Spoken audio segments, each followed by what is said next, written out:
What's up YouTube? George's Silver Hunter back, and today we'll be doing our weekly $1,000 half dollar hunt. We've got two boxes that are $500 each of our black Brinks wrapped rolls that we get from our local Fifth Third Bank. Last week they weren't able to get an order, but this week they came through, which is fantastic. And I'm looking forward to getting in here and hopefully finding some silver. So let's jump into it.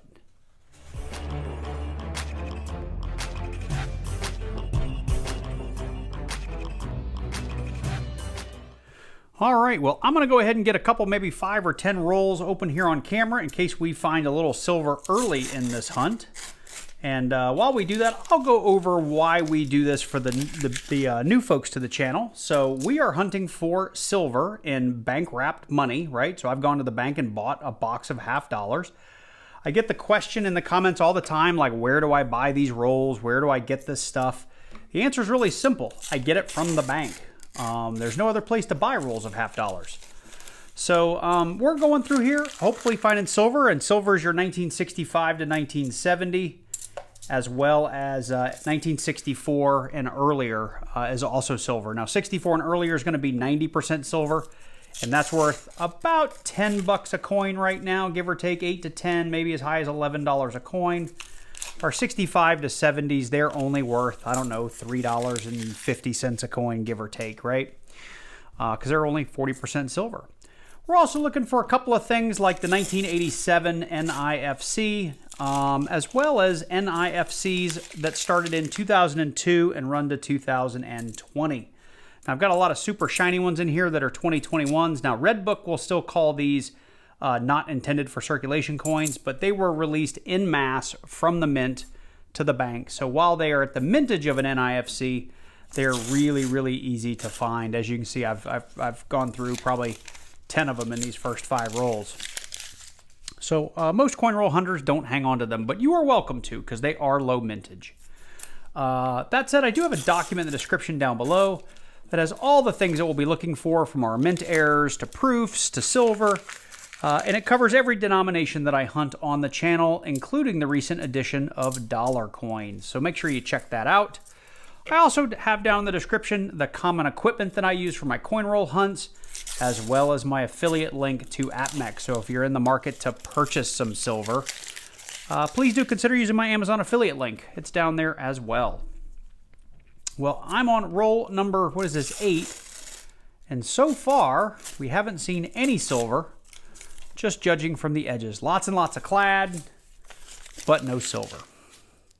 So we'll do 2 more on camera. I'll sort through these and see if I missed any NIFCs or silver. I don't think I would have missed the silver. But if we find any mint errors or anything, I'll be sure to bring you in and we will talk all about it. So 1 more roll.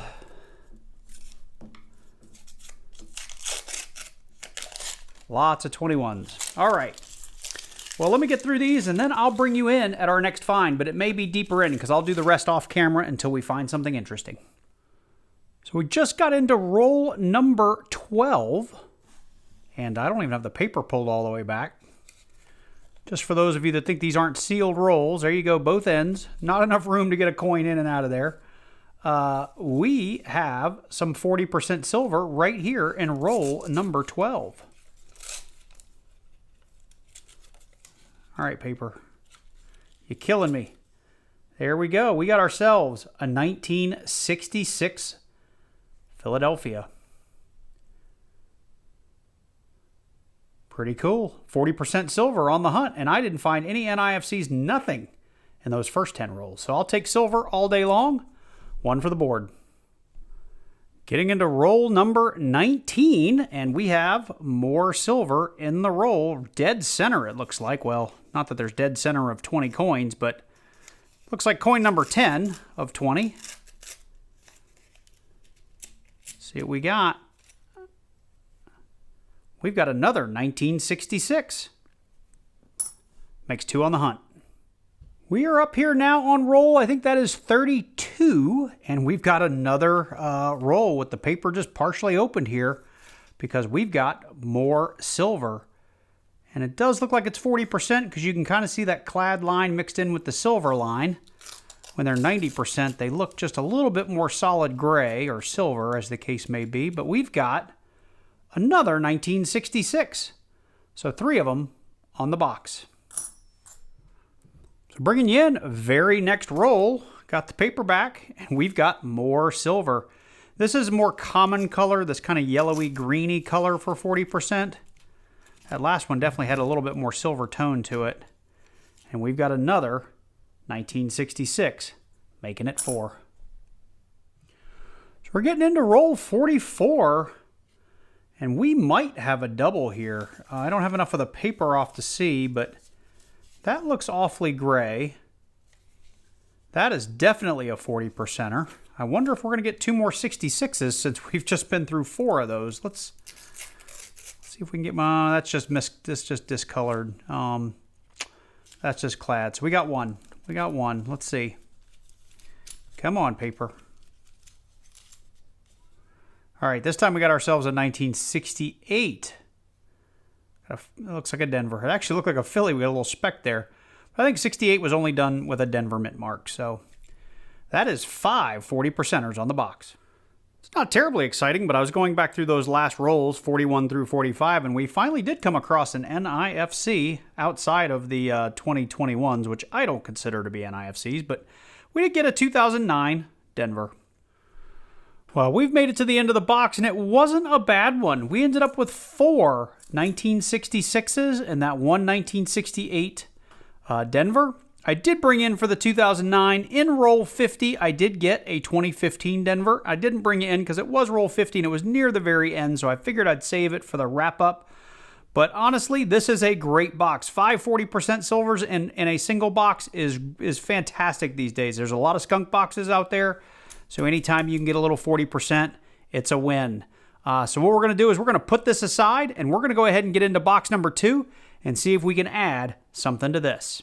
Well, here we are with box number 2. We're getting it ready to go here. I've already opened it up and checked for enders, and I have a couple of kind of whitish looking gray ones, but they don't look silvery to me. So I don't think I have any major enders. I do have some 2021s though. And again, if you're one of those that thinks that's a not intended for circulation, that would be a really cool start to have 3 NIFC enders.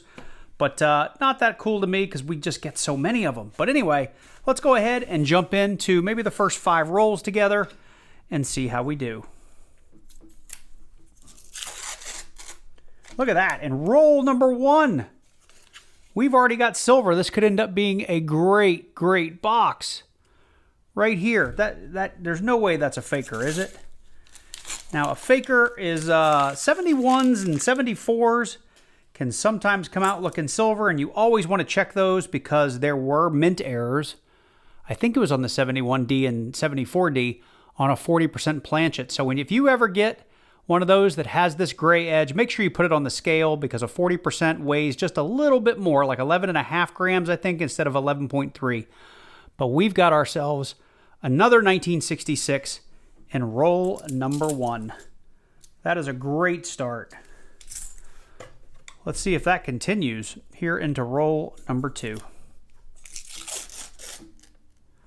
All right, nothing there in roll number 2.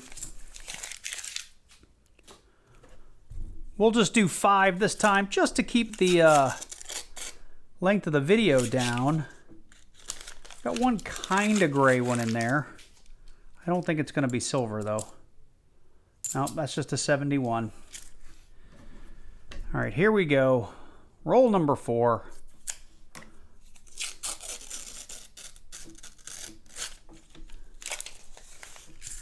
Nothing there. And here is roll number 5.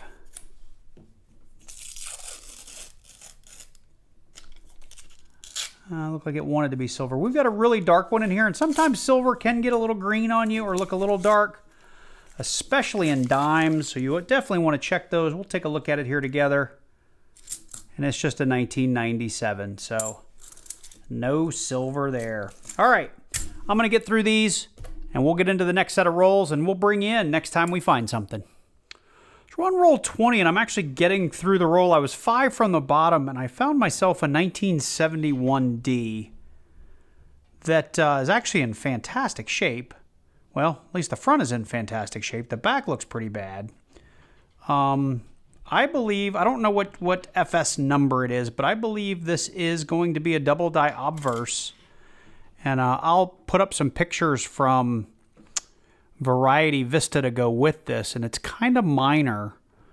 But you can see right here, we've got double seraphing going here on the eye, and we've got double seraphing going on down here on the bottom, and it's very, very minor on the end. I don't think it's a very strong double die, and I'm going to put some shadow on that with my finger. I don't know if it's going to help. I think it's pretty minor. I'm not sure you'd get a lot of money for it, especially considering the condition of the coin on the back, but I do believe that this is going to be a double die 1971D. Well, I wanted to bring you over and do a real quick deep dive into this 1971D DDO. I'm going to show you here on Variety Vista, which is a great website to look up any kind of variety on U.S. coinage. But we want to drill into the Kennedys. We know we're looking at a double die obverse, and we want to drill in here to the 1971D. Now, Variety Vista has way more DDOs that it has recognized than a lot of the grading companies, but if you see an FS number attached to it, those are almost universally accepted by ANAX, PCGS, and NGC. PCGS seems to recognize less of them. ANAX is much better at recognizing the greater majority of varieties. So you see a lot of folks with varieties going to ANAX, and they're a lot cheaper. But after looking through these, I believe I have this DDO 006 or the FS102, and I'm going to show you why.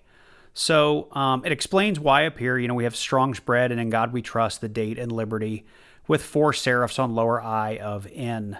So when I look at this, I see spread on L, I, and B, and I can show you that on my coin. The other thing you'll notice is this kind of tripling of the T, the serifs over here on the side of the T.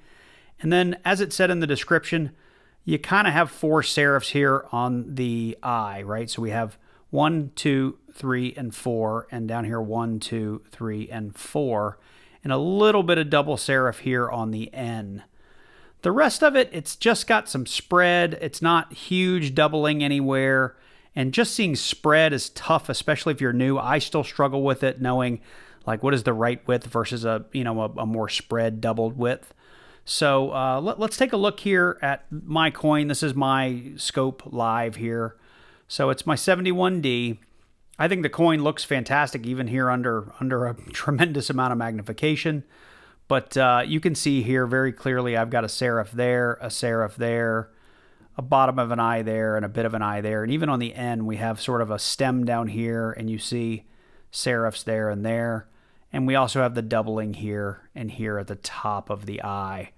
So I think this eye and this bit of the end very much looks like the FS102. And then if we get into the LIB, just from comparing this to some other coins, this is a little bit more spread out. And you can almost see that there wants to be a doubling here in the tip of the L. The eye is very, very wide, and you can see just a little bit of like the top of an eye there and eye spread out over there. And this B is definitely very, very thick. You can even see the line here where there's some spread. So those three, I think, very much look like the pictures. But when we spin around here to the T, this is the other big telltale sign for me. You can see how wide this T is here. We've got 1, 2, and 3 serifs. So I believe very much so that this is the FS102. I do think it's a gorgeous coin. It has some, I would say, call it damage, scuffs, wear, what have you. Like this may go away after soaking in some acetone overnight. So we're going to give that a try. Unfortunately, the reverse of the coin is a little bit mucky. So you see we got lots of green in there, and I'm hoping a lot of that comes off just soaking in some acetone overnight. So real quick, while I have you in here, let's jump back over to PCGS. I've already got it pulled up for the FS102 just to show you pricing. I think mine, if the back were clean, would easily be in this kind of 58 to maybe 62 range. Either way, it's a $32 to maybe a $46 coin in a graded condition.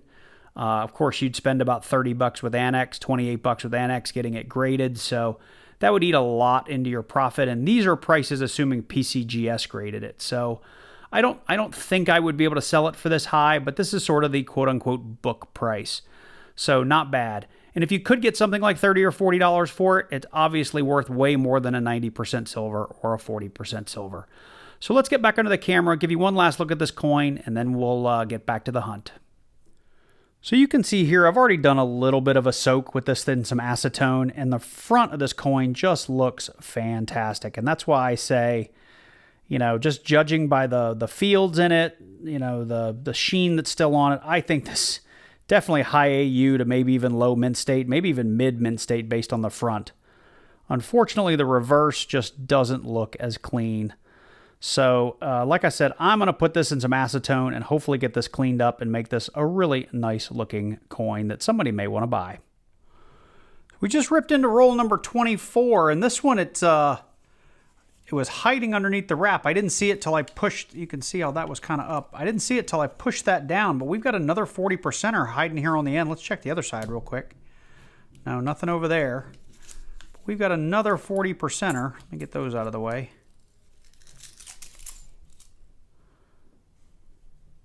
We've got another 1966 40%er. 2 on the box. We just got into roll 31. We got the paper pulled back mostly, and it looks like we have another silver right here, but that could be a faker as well. Let's get it on the scale. I've had a recent viewer ask if we ever find silver in rolls under 226. So just in case that's silver, let's take a quick look. We are at 225.4 grams, so we are well under 226 grams. Let's take a quick look here. And we have another 1966 40% silver half. So we're getting through rolls 41 through 45. We've got 41, 2, 3, 4. Here's roll 45, and we've got a nice pleasant surprise here. We've got a great big solid silver line. That looks like 90%. Let's throw it on the scale and see what we get just for fun.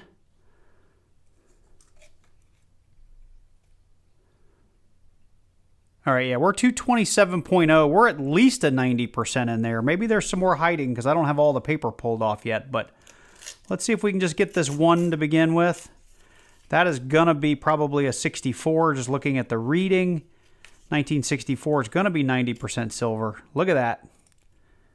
And no mint mark on the back, so it's a Philadelphia 1964 90%er in this box. That is awesome. Now, this is really what we're hunting these boxes for. The 40% is nice, but the 90% is nicer. Let's see if we got anything on the ends here. Nothing there.